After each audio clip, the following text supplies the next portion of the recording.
विप्लवकोसँग के समूह बनाउनेहरूलाई पनि छोड्दिन भने मैले भने त्यो तपाईँको तागत भए आउनुहोस् हामी विप्लवसँग सहकार्य गर्छौँ भने।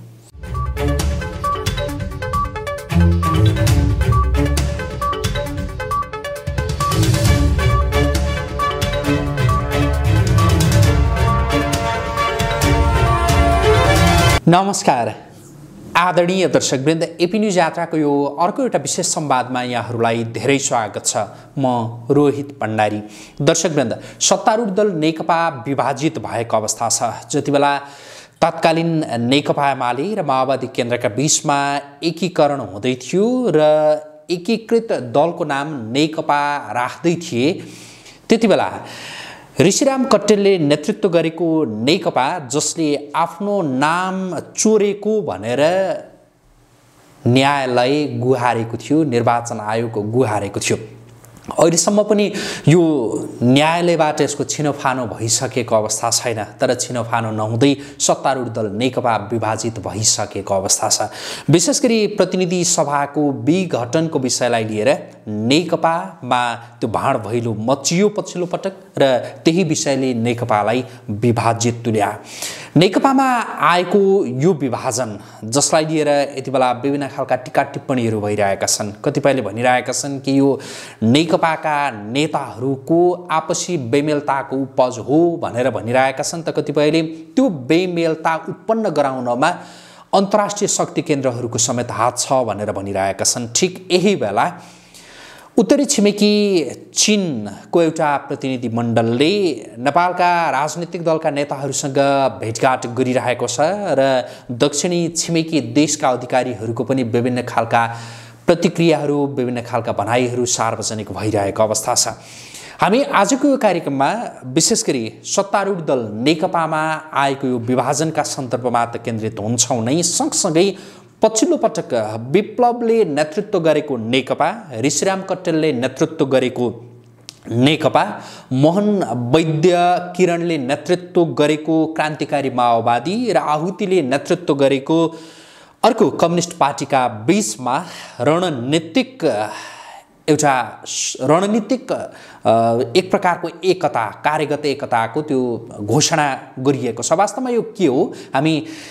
हाम्रा आजका अतिथि हुनुहुन्छ ऋषिराम कट्टेल, नेकपाका अध्यक्ष, उहाँसँग हामी कुराकानी गर्दैछौँ। स्वागत छ यहाँलाई। धन्यवाद। नमस्कार। आराम हुनुहुन्छ? ठिक छु, ठिक छ। मैले पृष्ठभूमिमा धेरै केही कुराहरू जोडेँ। अब यहाँसँगको मेरो कुराकानीको सुरुवात चाहिँ यति बेला संसद विघटन भयो र विघटन भइसकेपछि सत्तारूढ दल नेकपा विभाजित भएको अवस्था छ। यसलाई यहाँहरूले कुन रूपमा लिइरहनु भएको छ? तपाईँहरूले चारवटा दलका बीचमा त्यो के रणनीतिक, मैले त्यो ठ्याक्कै त्यो पुरै नाम बिर्सेँ, रणनीतिक संयुक्त मोर्चा, त्यो यहाँहरूले गठन गर्नुभएको छ, घोषणा गर्नुभएको छ। यसको अर्थ के हो? धन्यवाद रोहितजी।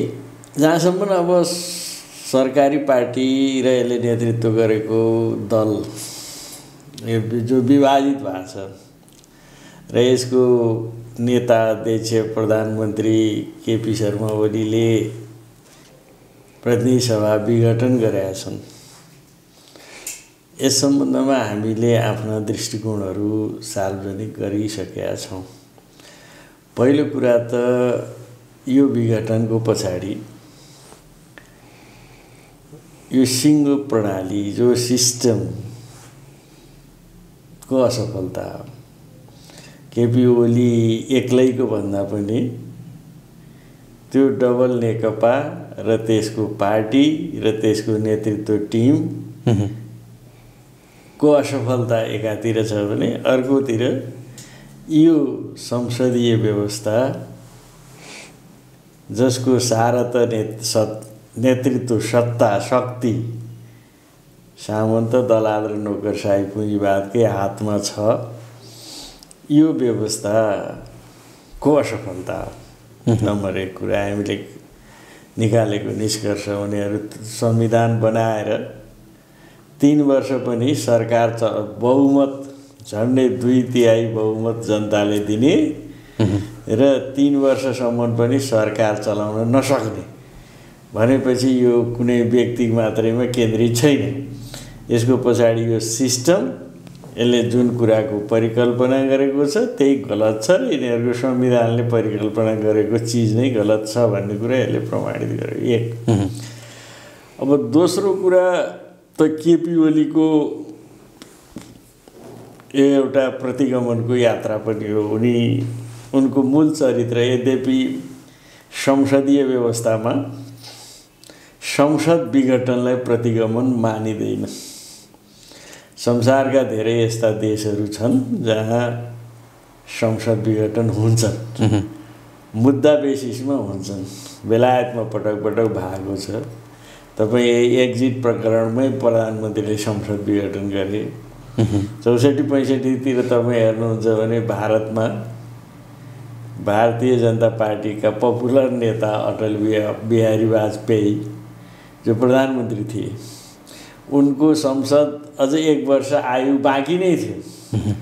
अब उनले चाहिँ ठाने अब म साथै पपुलर छु, मेरो पपुलारिटी हाई भएको बेलामा चुनाव गराएँ भने अरू स्थापित गरेर जान्छु भनेर संसद विघटन गरे, तर उनी चुनाव 1 वर्ष अगाडि नै हारे। यस्तो कुरा संसदीय प्रणालीमा हुन्छ, गर्छन्। इजरायलमा 1 वर्षमा 4 पटक विघटन हुन्छ। त्यो कुनै संसदीय प्रणालीको यो चरित्रै हो। त्यसलाई कुनै आश्चर्य मानिँदैन र त्यसलाई अरू संसदवादीहरूले प्रतिगमन पनि भन्दैन। तर नेपालमा जसरी संसद विघटन गरेको छ ओलीले, त्यो किन प्रतिगमन दिशातिर उन्मुख छ भनिएको भने ओली आफै प्रतिगामी चरित्रको मान्छे हो। के कारणले प्रधानमन्त्री ओलीलाई प्रतिगामी चरित्रको भनेर भन्न सकिन्छ भन्नुहोस् त? यिनका विगतले यो कुरा देखाउँछ। जस्तो यिनी कहिल्यै पनि अग्रगामी परिवर्तनका सङ्घर्षको पक्षधर होइनन्। यिनले सधैँ जहाँ जुन बेलामा सङ्घर्ष हुन्छ त्यही बेलामा प्रतिगामी कुरा गरिरहेको हुन्छ।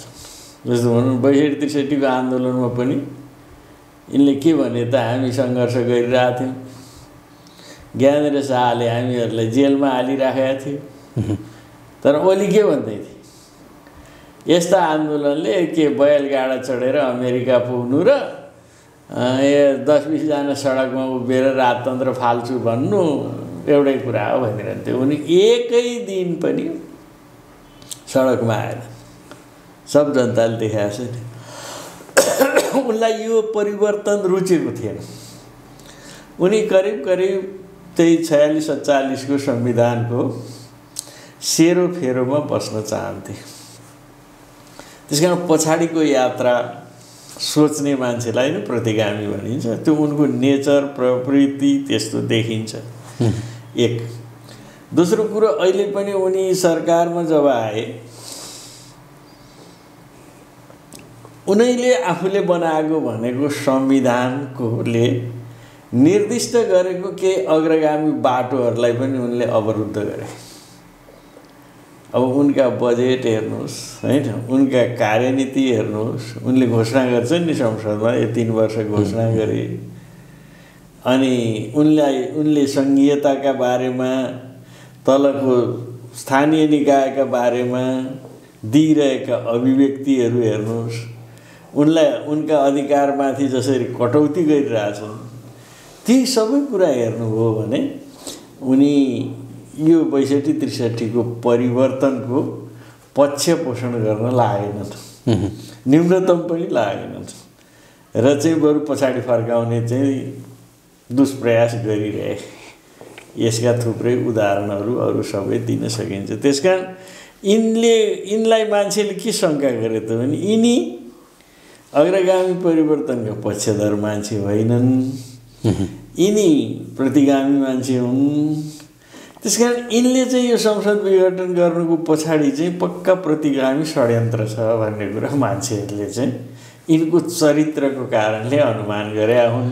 अब जस्तो संसद विघटनको कुरा गर्दा प्रधानमन्त्री केपी शर्मा ओलीको त्यो विवेकको निर्णय भनेर कतिपयले भनिरहेछन्, कतिपयले चाहिँ उहाँको त्यो विवेकको निर्णय होइन, त्यो अन्तर्राष्ट्रिय शक्ति केन्द्रहरूको उक्साहट हो भनेर भनिरहेछन्। तपाईँहरूले पनि त्यही अन्तर्राष्ट्रिय शक्ति केन्द्रहरूकै चलखेल छ, यो यहाँको मात्रै होइन भनेरै भन्नुभएको छ क्यारे होइन? अलिकति विस्तृतमा भन्नुहोस् त के हो तपाईँहरूको बुझाइ? मात्रै होइन भनेको छैनौँ हामीले, अन्तर्राष्ट्रिय शक्ति केन्द्रको निर्देशन पनि हो एउटा भनेको छौँ हामीले होइन। हामीले हाम्रो वक्तव्य आइसकेको छ 4 पार्टीको, तपाईँहरूले हेर्नुभएको छ। नेपाल कम्युनिस्ट पार्टीको अहिले पहिले आइसकेको छ।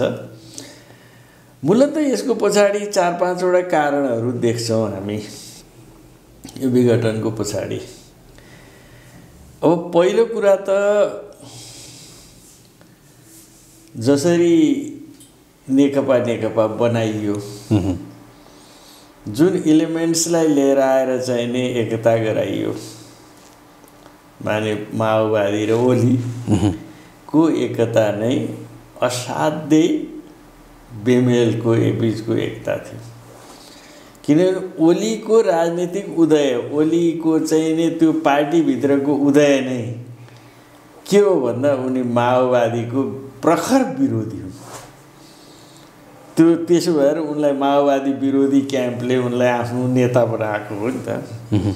अब त्यही शक्तिलाई उनले चाहिँ नि लिएर चाहिँ सँगै चुनावमा गए। अब त्यसमै के प्रश्न देखिन्छ भने त्यहाँ केवल सत्तामा पुग्न भर्याङ मात्रै बनाइएको थियो भन्ने कुरा हामीले सुरुदेखि भनेका थियौँ। यो कुनै पार्टी एकता होइन, यो चाहिँ स्वार्थको बीचको मेल हो। यो कुनै पनि दिन भत्काउँछ। जब उनीहरूको स्वार्थमा चाहिँ गडबडी आउँछ यो भत्काउँछ। कुनै सिद्धान्तमा आधारित पनि छैन। फेरि ओली र प्रचण्डको आफ्नै सम्बन्ध पनि अत्यन्तै दुश्मनीपूर्ण सम्बन्ध हो। यिनले एउटाले अर्कोलाई भिन्दै पार्टी हुँदाफेरि भन्नु नभन्नु भनेका छन्। एउटा मिटिङको कुरा म तपाईँलाई सम्झना दिउँ, मैले यो भाषा चाहिँ प्रयोग नगर्दा राम्रो हुन्छ भनेर प्रचण्डलाई म आफैले नि भने। किनभने ओलीको दिमाग खुस्किएको मान्छे हो, यसलाई चाहिँ औषधि गरेर राँची लानुपर्छ भन्थे। त्यो स्तरको तिक्तता भएका मान्छेहरू रातारात मिल्नुको पछाडि अरू कारण त केही थिएन। एउटा मुख्य कारण स्थानीय निकायको निर्वाचन थियो, जहाँ भोटको प्रतिशत थियो। ओलीलाई सत्तामोह असाध्यै थियो। प्रचण्डलाई आफ्नो राजनीतिक अस्तित्व जोगाउनै नसक्ने अवस्था थियो। अब त्यसबाट मुक्त पाउन तत्कालीन स्वार्थ पनि थियो। त्यसकारण जति नमिले पनि मिले। अब दोस्रो कुरा चाहिँ एक ठाउँ नबसेसम्म दुईटैको स्वार्थ पुरा नहुने सम्भावना देखे। त्यसकारण यो सत्ता, शक्ति र स्वार्थको मिलन थियो। जुन बेला त्यसमा दरार आयो त्यही बेला यसको विघटन र फुट निश्चित थियो। हामीले त्यो जुन स्वार्थको मिलन भनेर यहाँले उहिलेदेखि भन्नुभयो, अहिले पनि भनिरहनु भएको छ होइन? त्यो मिलन, त्यो स्वार्थको मिलन पनि तात्कालीन माओवादी र तात्कालीन एमालेको नेताहरूको विवेकले मात्रै गरेको होइन। त्यसमा अन्तर्राष्ट्रिय शक्ति केन्द्रहरूको हात थियो भनेर यहाँले निकै पटक भन्नुभयो होइन?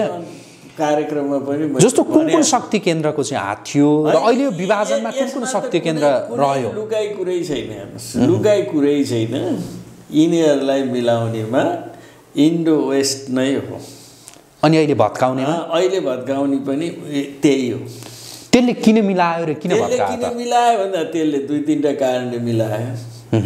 एउटा कारण चाहिँ नि उसको जो वर्गीय मित्र काङ्ग्रेस हो त्यो दिन प्रतिदिन कमजोर भइरहेको थियो र त्यसले आफ्नो अब प्रतिनिधित्व बोक्न सक्दैन कि भन्ने शङ्का थियो र दोस्रो तागत निर्माण गर्नुपर्ने थियो। एउटा कारण। दोस्रो कारण भनेको चाहिँ नेपालको कम्युनिस्ट आन्दोलन कैयौँ प्रहारपछि पनि निरन्तर जीवित भइरह्यो। धेरै प्रहार हो। मैले त उदाहरण पनि दिएको थिएँ, सायद तपाईँ कहाँ है कसमा हो। यो रावणको टाउको जस्तो हो। रामचन्द्रले जतिपल्ट बाण हानेर चाहिँ काट्छ त्यति पलाउँछ। 8 सालदेखि यो काम लगातार भइरह्यो। तैपनि नेपालको कम्युनिस्ट आन्दोलन नेपाली जनताको बिचमा यसले गुणात्मक क्रान्ति सम्पन्न नगरे पनि मात्रात्मक परिवर्तनको लागि दबाब सिर्जना गर्यो र जनताको बिचमा जनप्रिय बनिरह्यो। यो कम्युनिस्ट आन्दोलनका विरोधीहरूलाई पाच्य थिएन। त्यसकारण यसलाई निर्णायक समाप्त गर्न त टाउको नपलाउनी चाहियो। त्यसकारणले त्यो नपलाउनलाई विभीषणै चाहिएको थियो। अरूले सक्दैन थियो कि किन विभीषण तयार गर्नु पर्यो भन्दा त्यो रावणको नाभिमा अमृत छ भन्ने गोप्य सूचना अरूले दिनै सक्दैन थियो। रामचन्द्रले रावणलाई मार्नलाई तपाईँ रामायण पढ्नुभयो होला, त्यो गोप्य सूचना थियो। त्यो अरूले त उसको भाइभन्दा बाहेक अरूले दिन सक्दैन थियो। त्यस्तै नेपालमा पनि के देखियो भने सबै राजा लाग्यो, काङ्ग्रेस लागे, अरू लागे, कसैले यो आन्दोलनलाई चाहिँ समाप्त गर्न सकेन। विश्वभर कमजोर हुँदा पनि यो पपुलर भइरह्यो। त यसलाई समाप्त गर्न विभीषण तयार गर्नु पर्यो। त्यसकारण यो विभीषण चाहिँ तयारी गर्ने योजनाका साथ तयार गरिएको दोस्रो पात्र हुने यिनीहरू। र अर्को तेस्रो पनि कुरा छ यसमा, उनीहरूले संविधान सभाको निर्वाचनपछि लगातार यहाँ एनजिओहरू मार्फत करोडौँ डलर लगानी गरेर के काम गराइराखेका थिए भने नेपाललाई 2 दलीय संसदीय अधिनायकवादतर्फ लाने। अब यिनलाई नमिलाएछन् भने त्यो पनि नहुने। त्यसकारण यिनै स्वार्थमा केन्द्रित भएर यिनीहरू मार्फत कम्युनिस्ट आन्दोलनलाई सिद्ध्याउने, आफ्ना निहित उद्देश्यहरू पुरा गर्ने र 2 दलीय अधिनायकवाद संसदीय अधिनायकवाद स्थापित गर्ने उद्देश्यका साथ यिनलाई मिलाइएको थियो। र मिलाउने चाहिँ मुख्य शक्ति उनीहरू नै हो। उनीहरूले नमिलाए यो मिल्दैन थियो। मार्क्सवादमा एउटा कुरा के हुन्छ भने रोहीजी, कार्य र कारणको सम्बन्ध भन्ने मार्क्सवादी दर्शनमा हुन्छ कि तपाईँ कारण नभइकन त कार्य त सम्पन्न हुँदैन हैन। कुनै कारण हुनु पर्यो, कुनै काम सम्पन्न हुनको लागि। त्यो कारण नजन्मिएसम्म त्यो हुँदैन, प्रयत्न गरे नै हुँदैन। हिजैदेखि 5-7 वर्षदेखि 2-4 वर्षदेखि उनीहरू गर्दै थिए। तर त्यो कारण के बनिदियो भने स्थानीय निकायको निर्वाचन बनिदियो। हेरे मत परिणाम काङ्ग्रेस र एमालेको झन्डै बराबर छ। माओवादीको स्थिति कस्तो भयो भने संसदीय चुनावमा 1 सिट पनि अब यो भोटले जितिँदैन। अब एमालेलाई ओलीलाई चाहिँ सत्ता आकाङ्क्षा यति प्रबल छ, प्रधानमन्त्री हुनु परेको छ, काङ्ग्रेस र माओवादी मिल्न साथै त आफू फेरि होइदै कारण ट्याक्क पर्यो नि। त्यही कारणको जगमा टेकेर इन्टरनेसनल फोर्सेसहरूले खेले र उनलाई मिलाए। अहिले भत्काउन चाहिँ उनीहरूका उद्देश्य भत्काउनु पर्ने र भत्किनु कारण पनि यही हो। उनीहरूका उद्देश्य पुरा नभएपछि एउटा त आन्तरिक हो। आन्तरिकमा चाहिँ नि सत्ता स्वार्थ झगडा, अब खान नपाउने कुरा भन्नुहोस् न, सबै ओलीले चाहिँ आफ्ना मतियारहरूलाई उचाल्यो। कहिले यति होल्डिङ्सलाई मात्रै खुवाउँछ, कहिले ओम्नी ल्याउँछ। उसका चाहिँ बिचरा चाहिँ नि प्रसाईहरू, सुमार्गीहरू, अधिकारीहरू हेरै परे। एउटा चाहिँ जहाँ अब 25 अरबको चाहिँ है कतिको मोल ल्याउन दिया ठेक्का त खोजिदिन थाल्यो प्रचण्डको आफ्नै घरबेटीको भनौँ न। आफ्ना मान्छे जति सुक्न थाले हैन, उसका चाहिँ नि कमिसन एजेन्ट जति, उसका चाहिँ कमिसन एजेन्ट जति मौलाउन थाले। सत्ता स्वार्थको झगडा त सुरु भइगयो नि। अब प्रधानमन्त्री आधा दिन्छु भनेको थियो, त्यो पनि दिँदैन है। सत्ता पनि भएन, शक्ति पनि भएन, आफ्ना कमिसन एजेन्टहरू पनि डाङ्गिँदै गए। त्यसले गर्दा एउटा त सत्ता शक्ति र स्वार्थको बीचको झगडा पहिलो कुरा आन्तरिक रूपमा हैन। अब दोस्रो कुरा, त्यसैको बीचमा रहेर अब 2-3टा घटनाहरू देशमा ठुलै घटे। यो पार्लियामेन्ट रहँदासम्म यो पार्लियामेन्टको 2टा घटना देखियो। एउटा एलएमसीसी पास गरेर प्रयत्न भयो नि त, जेसुकै गरे पनि पास त भएन। एउटा ठुलो घटना हो, किनभने अमेरिका जस्तो महाशक्ति जसले वर्षौँ लगाएर गरेको योजना यो संसदले पास त गरेन र सजिलै पास हुने पनि देखेन। अब दोस्रो कुरा, यो संसदले एउटा महत्त्वपूर्ण कुरा पास पनि गर्यो। त्यो चाहिँ झन्डै 60 वर्षदेखि भारतले अतिक्रमण गरेको जग्गा औपचारिक रूपमा हाम्रै हो भनेर संवैधानिक व्यवस्था गर्यो। फेरि यो दुईटा कुराले यिनीहरूलाई ठुलो धक्का लाग्यो। यो पावरलाई नि यो पार्लियामेन्टले एउटा पास गरिदियो जसले इन्डियाले धक्का लाग्यो, एउटा पास गरिदिएन जसले अमेरिकालाई धक्का लाग्यो। त्यसकारण यो दुईटैको स्वार्थ कहाँ मिल्यो त भन्दा यो पार्लियामेन्टको डिजोल्युसन दुईटैको हितमा हो। प्रश्न भयो नि त। यो दुईटा घटनाले गर्दा यसलाई चाहिँ विघटनको दिशामा लैजान उनले अनेक प्रयत्नहरू गराए। यो अन्तर्राष्ट्रिय कारणमा चाहिँ यो मुख्य कारण, यो घटना दुईटा यही हो। अनि अब तेस्रो कुरा छ एउटा अलि महत्त्वपूर्ण कुरा। अब यो पार्लियामेन्टभित्र सरकारी पार्टीको जो झगडा देखे, झगडाको सिन उनले हेरे नि त। झगडा हेर्दाखेरिमा दुई पक्ष देखा पर्यो। एउटा ओलीको नेतृत्व, एउटा प्रचण्डको नेतृत्व। हुँदै पनि त्यो देख्दै नि उनले विघटन गराएनन्। कुन पोइन्टमा लगेर विघटन गराए भने जब प्रचण्डको नेतृत्वमा प्रधानमन्त्री हुने सम्भावना देखा पर्यो, हैन? माधव नेपाल चाहिँ नि पार्टी अध्यक्षसम्म बन्ने, प्रधानमन्त्री को बन्ने त भन्दा पुष्पकमल दाहाल बन्ने। अनि पुष्पकमल दाहालको पोजिसन के हो नि त यहाँ हेरे यिनले, उसकै छ सभामुख, हैन? उसकै छ। अनि त्यसले के गर्ने त? संसद बाँकी राखी छोडे, अब के गर्ने त भन्दा ओलीलाई त फ्याँक्ने र आफू प्रधानमन्त्री हुने। त्यति मात्रै होइन, राष्ट्रपतिलाई पनि महाभियोग लगाएर फ्याँक्ने। अब यो त व्यापक चर्चामा आयो।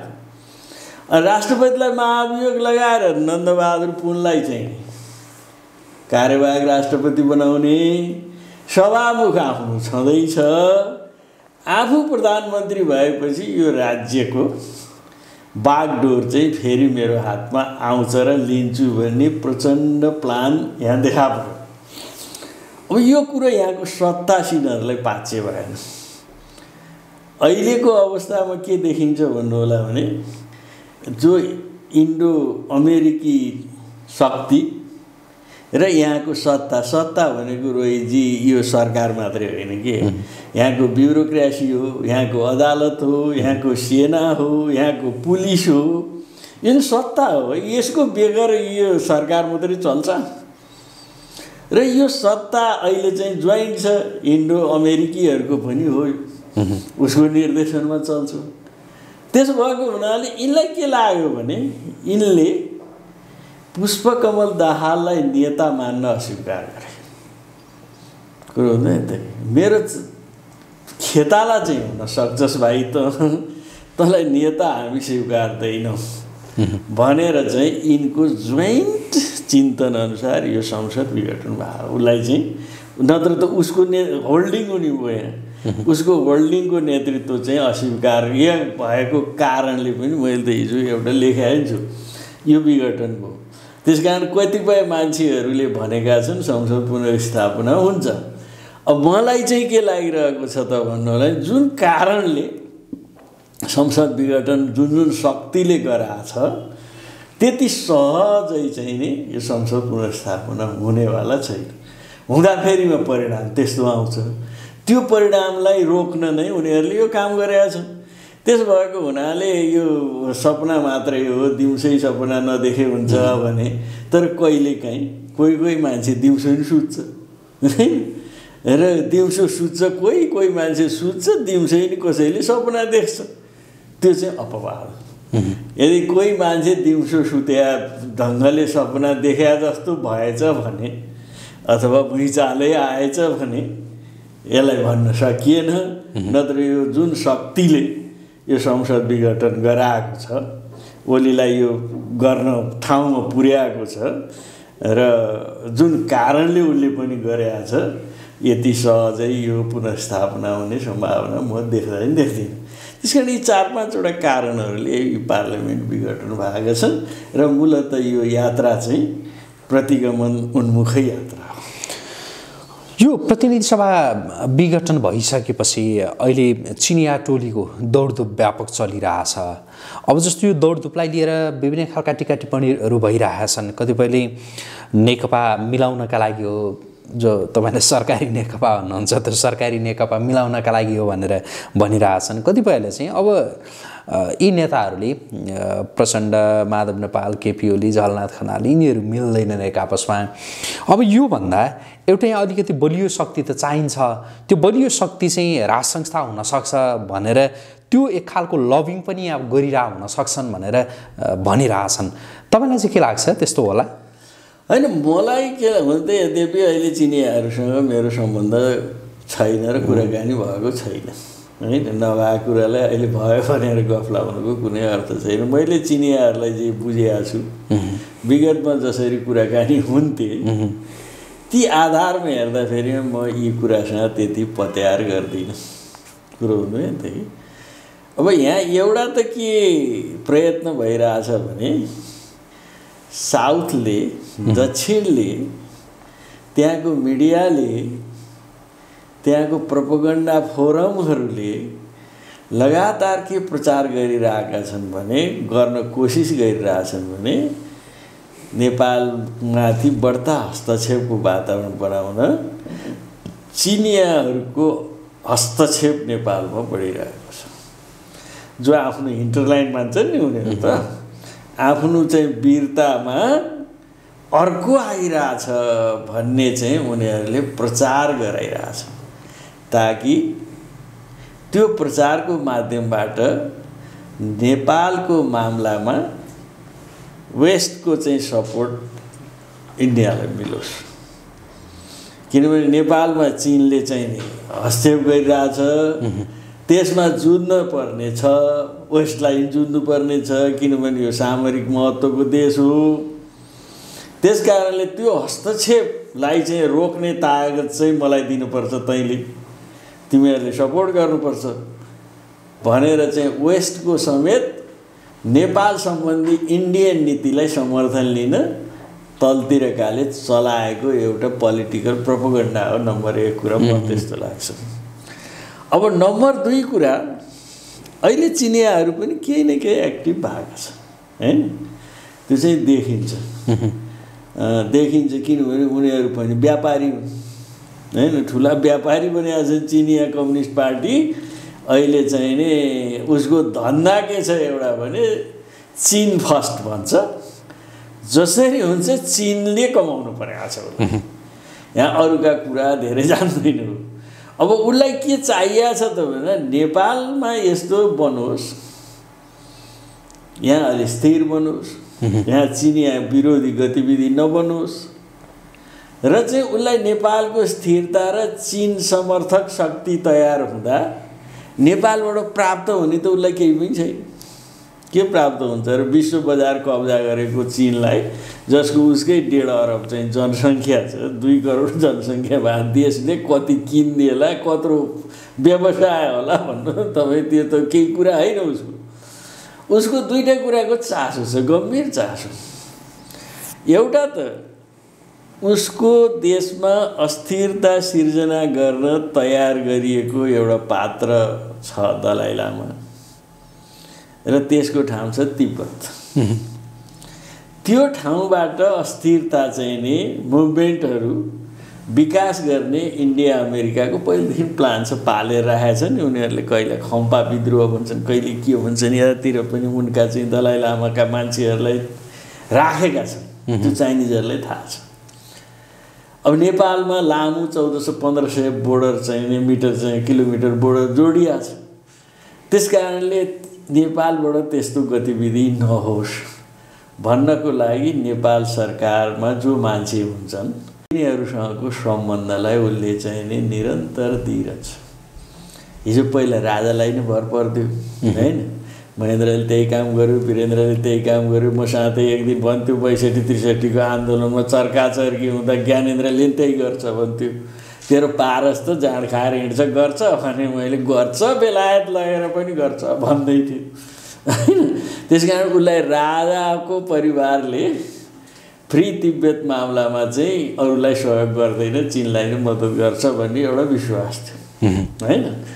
अब राजनीतिक दलहरूभन्दा त्यहाँ थियो। अब त्यो त गयो, त्यो गइसकेपछि अब कुनै पनि राजनीतिक पार्टीहरू यहाँ यस्तो खडा नहुन् जसले चीन विरोधी गतिविधिलाई प्रोत्साहित गरोस्। त्यसको लागि ऊ निरन्तर प्रयत्न गरिरहेछ। त्यसको लागि एमाले कम्युनिस्ट पार्टी नाम गरे होइन, सरकारी पार्टी अलि भरपर्दो हुनसक्छ कि बढ्ता, तर उसले काङ्ग्रेसलाई पनि भरपर्दै ठान्छ यस मामलामा, किनभने हिजोदेखि बिपीको नीतिदेखि भन्छ उसले। अब एउटा कारण चाहिँ त्यही पनि हो। तर योभन्दा दोस्रो र साह्रै महत्त्वपूर्ण कारण के हो भन्नु होला भने चीन सबभन्दा सहज रूपमा नेपाल मार्फत विश्वको अहिलेको सबभन्दा ठुलो बजार इन्डिया जहाँ पुग्न चाहन्छ। एक सहर छ नि यो, सबभन्दा सहज। उसले जो विकास गरिरहेछ तिब्बतियन प्लेटोतिर रेल ल्याइरहेछ, सबै कुरा ल्याइरहेछ होइन। अब यहाँबाट चाहिँ भारत जान त अति इजी हुन्छ, त्यस कारण उसले यहाँ रेल ल्याउन खोजिरहेछ। नेपालको हितलाई मात्रै ल्याउनु खोज्या भन्नुभयो तपाईँले, यसको चाहना हो र यसको मुखबाट बनाइदिया कुरा हो। त्यो नेपालबाट काठमाडौँ रेल ल्याउने, पोखरा लाने, लुम्बिनी लाने, नेपालको बजेट तागतले त्यो कुरा छुन्छ। 12-14 खरब चाहिँ अहिले लाग्छ। अनि त्यो त कल्पना गर्न सक्ने ठाउँ छैन। त्यो त उसले बनाइदिने हो। उसले किन बनाइदिन्छ त भन्दा ऊ नेपाल मार्फत भारतीय मार्केटमा प्रवेश गर्न चाहन्छ। उसलाई सबभन्दा सजिलो बाटो यही हो। उताबाट आउन समुद्री बाटो छ जहाँ धेरै झमेला छ, त्यहाँ थुप्रा सैनिक अखडाहरू छन्। अन्तबाट नेपालमा जस्तो सजिलो जाने ठाउँ छैन।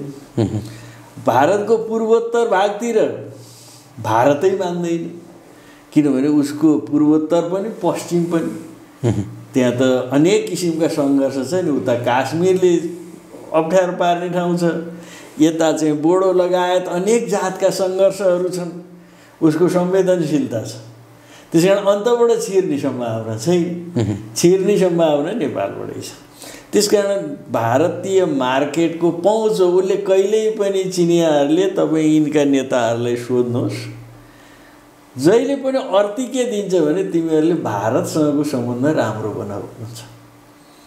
कुरो चिनियाहरूले नेपाल कम्युनिस्ट पार्टी भन्नुहोस्, यही सरकारी पार्टी, काङ्ग्रेस, जोसुकैलाई पनि बोलाएर, चीन बोलाएर वा यहाँ भेटेर भारतसँग जुधो कहिल्यै भन्नु, तपाईँहरूले भारतसँगको सम्बन्ध असाध्यै राम्रो बनाउँछ भन्नुहुन्छ। किनभने नेपाल भारतको सम्बन्ध राम्रो भयो भने नेपालसँगको राम्रो सम्बन्धले ऊ त्यहाँ जान सक्छ। त्यो उसको प्लानिङ छ। त्यो त्यसो भएको हुनाले चीन चाहिँ यहाँ राख्छ। मलाई जहाँसम्म लाग्छ त्यो स्थिरताको लागि एउटा उनीहरूले कता हो मित्र पार्टी के पनि भनेका छन् क्या अरे, आएर कुरा गरेका पनि होला। तर त्यस्तो डिपली कुरा गरेका छन् जस्तो मलाई लाग्दैन। यो बढ्ता प्रोपोगन्डा हो। यो चाइना आयो है, आयो, हस्तक्षेप गर्यो है, गर्यो भन्ने हल्ला हो। यदि गरेको छ भने पनि म त तपाईँकै मिडिया मार्फत चिनिया मित्रहरूलाई आग्रह पनि गर्न चाहन्छु, यस्तो काममा तपाईँहरू नलाग्नुहोस् हैन। मैले अघि यहाँलाई सोधिरहेको थिएँ, यस्तो चीनले चाहिँ अहिले यो नेकपालाई एक ढिक्का बनाउनका लागि भरमग्दुर प्रयास गरिरहेछ। अब त्यो प्रयासमा नेकपालाई एक बनाउने कुरामा चीन सफल हुँदैन र यस्तो बेलामा उसले राज संस्थाका लागि लबिङ भित्रभित्र गरिरहेछ भनेर भन्छन्। त्यस्तो केही सूचना, जानकारी या अनुमान त्यस्तो केही छ यहाँसँग?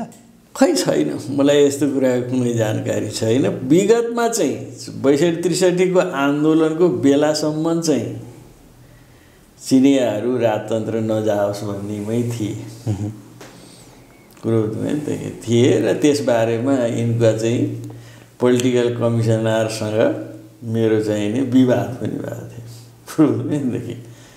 तर त्यसभन्दा पछिल्ला क्रमहरूमा चाहिँ कहीँ त्यस्तो सूचना छैन। राजा त आफ्नै मूर्खाइले गयो भन्ने चिनियाहरूको विश्लेषण छ हैन।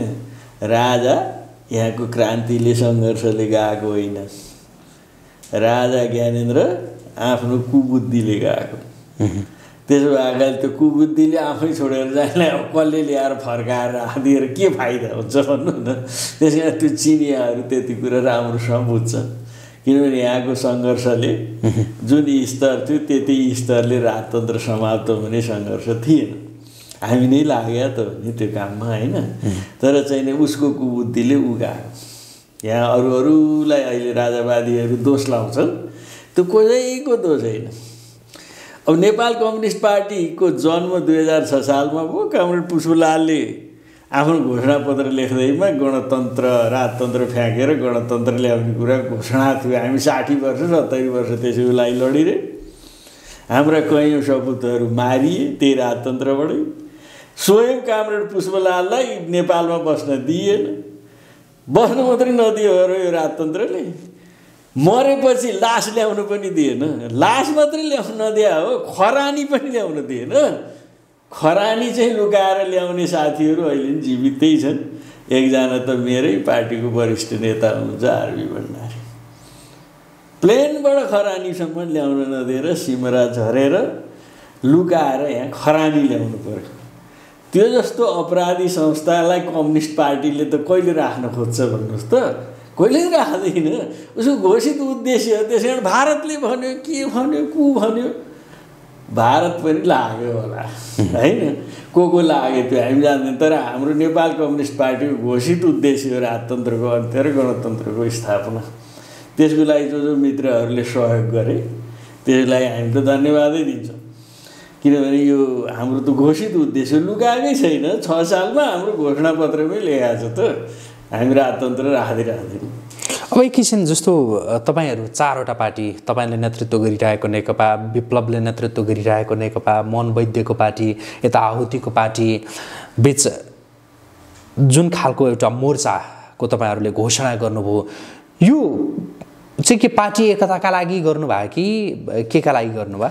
होइन, यसको पछाडिको कारण के हो भन्नु होला भने अब नेपालको कम्युनिस्ट आन्दोलन अहिले एउटा अलिक गम्भीर सङ्कटमा पुग्यो। हामी वैद्यजी हामीहरूले चाहिँ गरेको विश्लेषण पपुलर छ यो आन्दोलन। त्यही पपुलारिटीको आधारमा झन्डै 2/3 भोट पनि यिनीहरूले लिए। तर यिनले एउटा बदमासी गरे।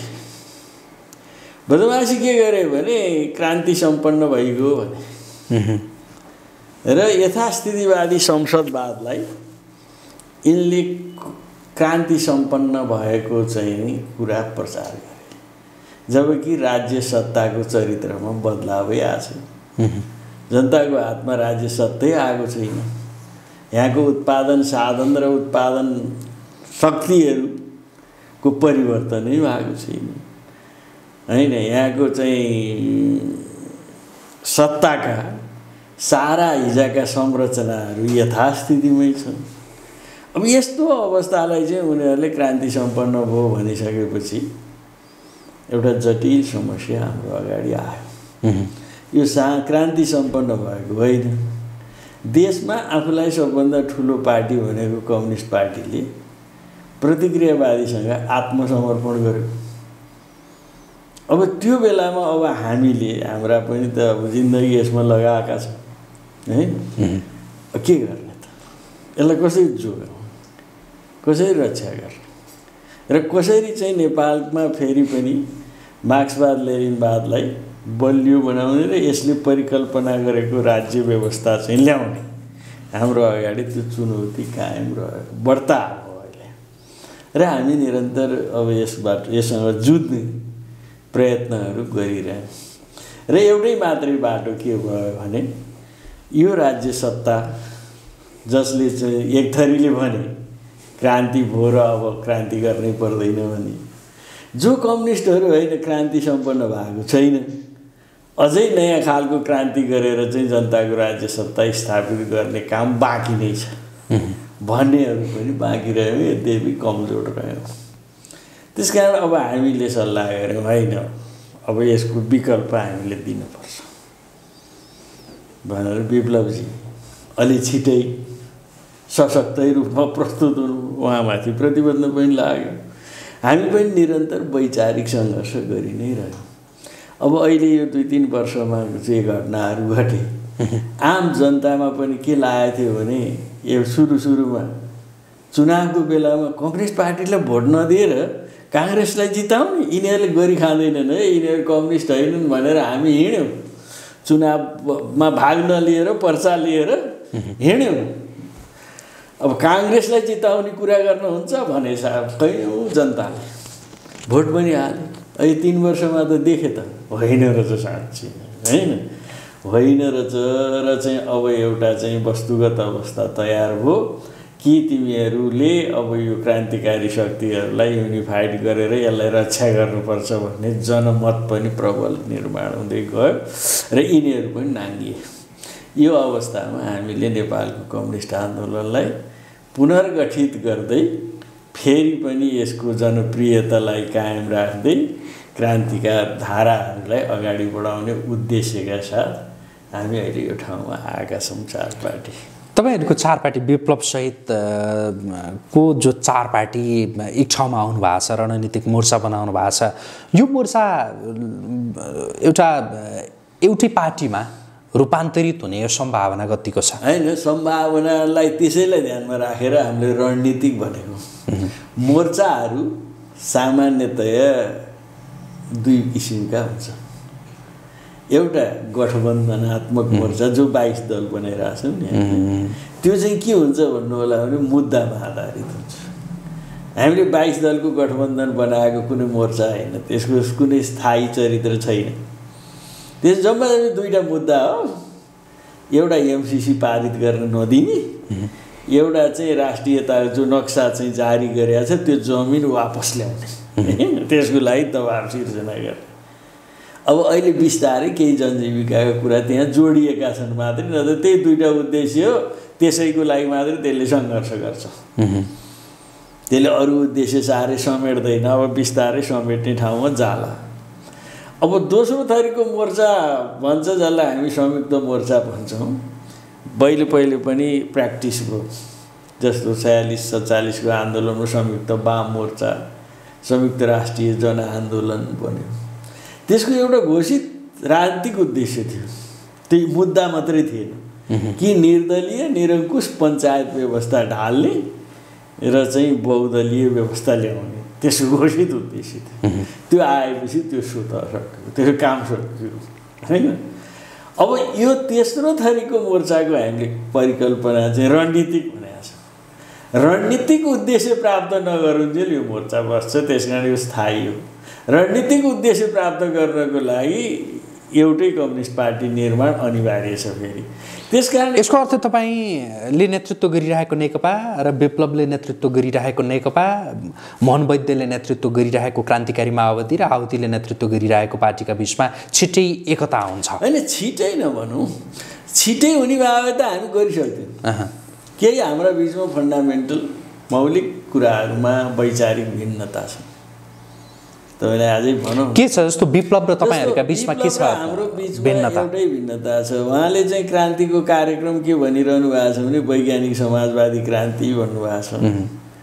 अब हामी त्यो तहमा पुगेका छैनौँ। हामीले गर्ने क्रान्तिको कार्यक्रम होइन, अहिले जनवादी क्रान्तिको कार्यभार पुरा भएकै छैन। जनवादी क्रान्तिको कार्यभार पुरा भइसकेको राज्य सत्ताले मात्रै वैज्ञानिक समाजवादमा रूपान्तरण गर्छ। तपाईँ अलिक गलत पर्नु भएको छ, यो कुरो भइरहेको छ। उहाँहरूको बिचमा हाम्रो संवाद यसमा चलिरहेछ। कतिपय लामा बहसपछि एउटा मिड पोइन्टमा हामी पुग्न लागेका छौँ। विप्लवसँग एकैछिन, विप्लवसँग कति लामो कुराकानी भयो यहाँको यहाँ मोर्चाका क्रममा? बस्छौँ, मेरो त धेरै लामै कुरा हुन्छ। अघिल्लो पटक त म रातैसँगै बसेँ भन्नुहोस् न, 48 घन्टा झन्डै बसेर कुराकानी। विप्लव र तपाईँ र म मात्रै बसेर पनि 28-30 घन्टा कुराकानी गर्छौँ हामी, नगर्ने कुरै भएन। र समग्रतामा हामीले देशको विश्वको कम्युनिस्ट आन्दोलनको आफ्नो ढङ्गले व्याख्या विश्लेषण गरेका छौँ र हाम्रा कार्यदिशाका बारेमा हामी छलफल गरेका छौँ। उहाँले लिइरहेको कार्यदिशा, हामीले लिइरहेको कार्यदिशा, सङ्घर्षका योजनाहरू, नीतिहरू, कार्यक्रमका बारेमा हामीले धेरै पटक धेरै चरण विप्लवजीसँग मात्रै होइन उहाँका नेता अरू नेताहरूसँग पनि धेरै लामो संवाद र छलफलपछि हामी यो ठाउँमा पुगेका हौँ हाम्रो कुरा भइरहन्छन् हुन्छन् त्यही हो कि विप्लवजीलाई चाहिँ अलिकति प्रतिबन्ध लगाएको हुनाले सजिलो छैन होइन उहाँ सहजै उपलब्ध हुन गाह्रो हुन्छ मलाई सहजै उपलब्ध हुँदा सजिलो छ अब तपाईँलाई नि अप्ठ्यारो होला नि गाह्रो होला नि विप्लवसँग मोर्चा बनाउनु भयो तपाईँहरूले होइन केही गाह्रो छैन हामीले खुलस्तै भनेको छौँ एक दिन चाहिँ त्यो बादलले चाहिँ भन्दै थिए पुलिस डेको दिन हो जस्तो लाग्छ मैले आफ्नो कमेन्टमा लेखेँ पनि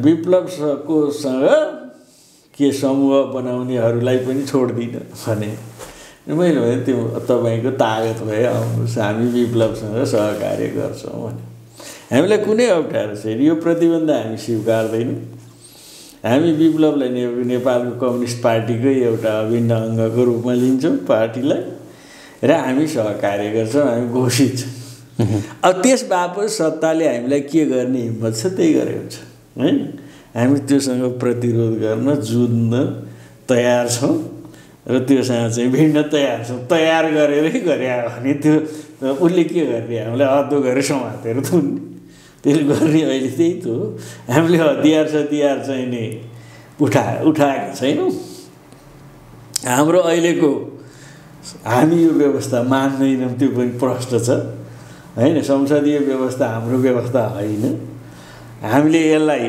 निर्दल भन्दा बहुदल आंशिक प्रगतिशील बनाएर एउटा बिसाउने चौतारो बनायो अब हामी चौतारोबाट भारी बोकेर हिँड्यौँ अब हामीले चौतारोमा बिसायौँ अब त्योभन्दा अर्को सिस्टम जो चाहिँ जनताको जनवादी गणतन्त्रात्मक व्यवस्था सबभन्दा प्रोग्रेसिभ व्यवस्था हो र नेपालको राष्ट्रिय स्वाधीनताको रक्षा आम नेपालका श्रमिक उत्पीडित वर्ग समुदायको हितको संरक्षण र नेपाल राष्ट्रको स्वाधीनता र समृद्धि त्यही बाटोबाट मात्रै सम्भव छ दलाल नोकरशाह सामन्तहरूले कब्जा गरेको राज्य सत्ताबाट सम्भव छैन त्यसैले हामी त्यो बाटोमा जान्छौँ घोषणै छ हाम्रो त अब त्यो त हिम्मत त जे हुन्छ त्यही गरे भइगयो सरकारले चुनाव घोषणा गरेको छ चुनावमा भाग लिनुहुन्छ कि लिनुहुन्न होइन अहिले हामीले चुनाव सम्बन्धी कुरै गर्दै हाम्रो चुनावको अहिले नीति होइन चुनावमा सहभागी हुने अहिले हाम्रो नीति छैन हाम्रो मूल नीति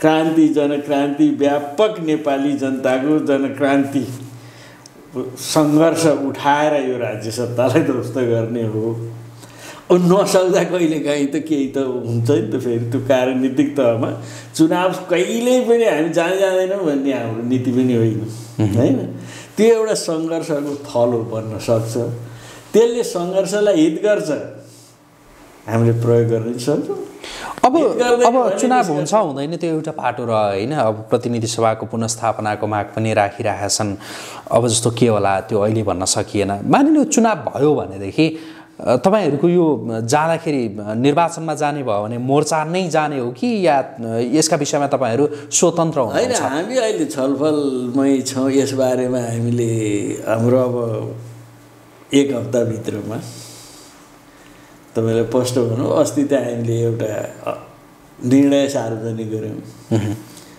अब त्यसलाई कार्यान्वयन गर्ने आधारपत्र र त्यसको संरचना हामी तयार गर्दैछौँ त्यसको ड्राफ्ट बन्दैछ अब एक हप्ताभित्रमा हामी त्यसलाई फाइनल गरेर राजधानीमै अलि विशेष समारोह गरेर ठुलो हलमा तपाईँहरू पत्रकार सबै मित्रहरूलाई बोलाएर हामी त्यो हाम्रा अवधारणा र सङ्घर्षका योजनासहित सार्वजनिक गर्ने ठाउँमा छौँ त्यस कारण अहिले अलि हतार हुन्छ होला भनिहाल्न तर यति चाहिँ भन्नलाई कुनै अप्ठ्यारो छैन कि चुनाव संसदीय चुनाव या पुनर्स्थापना लिए नेपाली जनताको समस्या हल गर्दैन संसदले त्यस कारण यसलाई ध्वस्त गरेर जनताको जनवादी राज्य व्यवस्था स्थापित गर्ने सङ्घर्षलाई अगाडि बढाउने हाम्रो अहिलेको मुख्य उद्देश्य हो त्यो उद्देश्यमा कहाँ कति जान सकिन्छ त्यो त तत्कालीन अवस्थाले निर्धारण गर्छ किनभने कार्यनीति भनेको के हुन्छ भन्नु भने कम्युनिस्टहरूको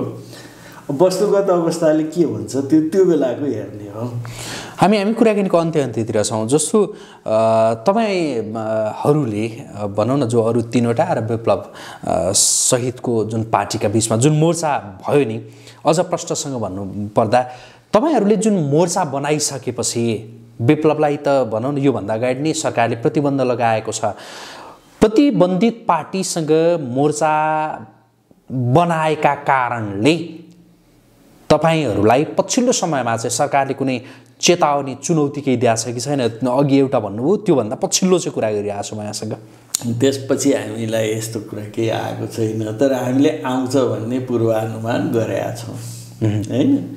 हाम्रो यो मोर्चा घोषणापछि, हाम्रो यो रणनीतिक योजना घोषणापछि नेपालको कम्युनिस्ट आन्दोलनमा एउटा हलचल सुरु हुन्छ, हाम्रो त्यो अनुमान छ।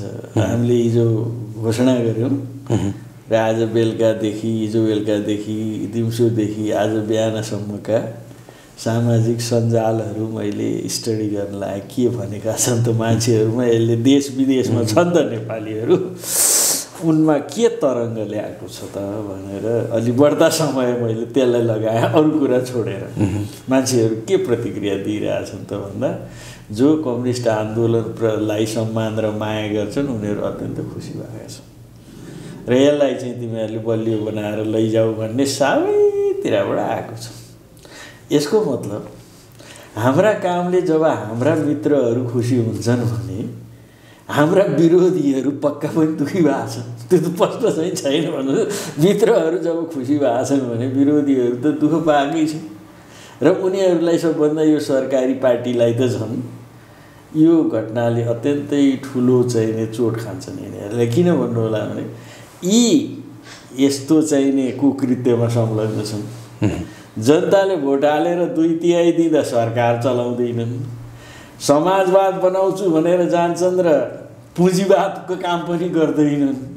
अब यस्तो भइरहेको बेलामा त्यहाँभित्रका इमान्दार क्रान्तिकारी पनि त लडिरहेछन्। उनीहरूले पनि हामीसँग पटक पटक भनेका छन् कि तपाईँहरूले विकल्प खडा गर्नुपर्छ, हामीले यहीँभित्रबाट विकल्प गर्न नसक्ने भयो। यस्तो अवस्थामा हामीले एउटा विकल्प निर्माण गर्न साथै त्यहाँभित्रका त त्यही खान पल्किएका भन्दा बाहेक अरू मान्छे बस्दैन। त्यसकारण उनीहरूको यो लुटतन्त्रको स्वर्ग ढल्ने खतरा भएको हुनाले उनीहरू आक्रामक रूपमा आउँछन् र हाम्रो पूर्वानुमान छ 4 ठाउँबाट उनीहरू आक्रमण गर्छन् होला। एउटा त अन्तर पार्टी विध्वंस, झगडा मचाउन सुरु गर्छन् हैन। पार्टीभित्र नि हुन्छ नि त त्यस्तो कुरा, हरेक पार्टीमा अन्तर्विरोध हुन्छ, उकास्छन्। अब दोस्रो कुरो पार्टी विप्लवको पार्टी हाम्रो पार्टीभित्र झगडा मचाउन सुरु गर्लान् भन्नुहोस् न। अब तेस्रो कुरा यिनले चाहिँ अर्को के गर्न सक्छन् भने पैसा सैसा छ नि त यिनीहरूसँग, स्वार्थी इलिमेन्ट खोज्छन्, यहाँभित्र पसाउँछन् र चाहिँ व्यापक पैसा खर्च गरेर पनि यसलाई भाड्न कोसिस गर्ला। त्यति गर्दा नसके दमन गर्ला। यी 3-4 हदकण्डा त यिनीहरूले प्रयोग गर्छन्।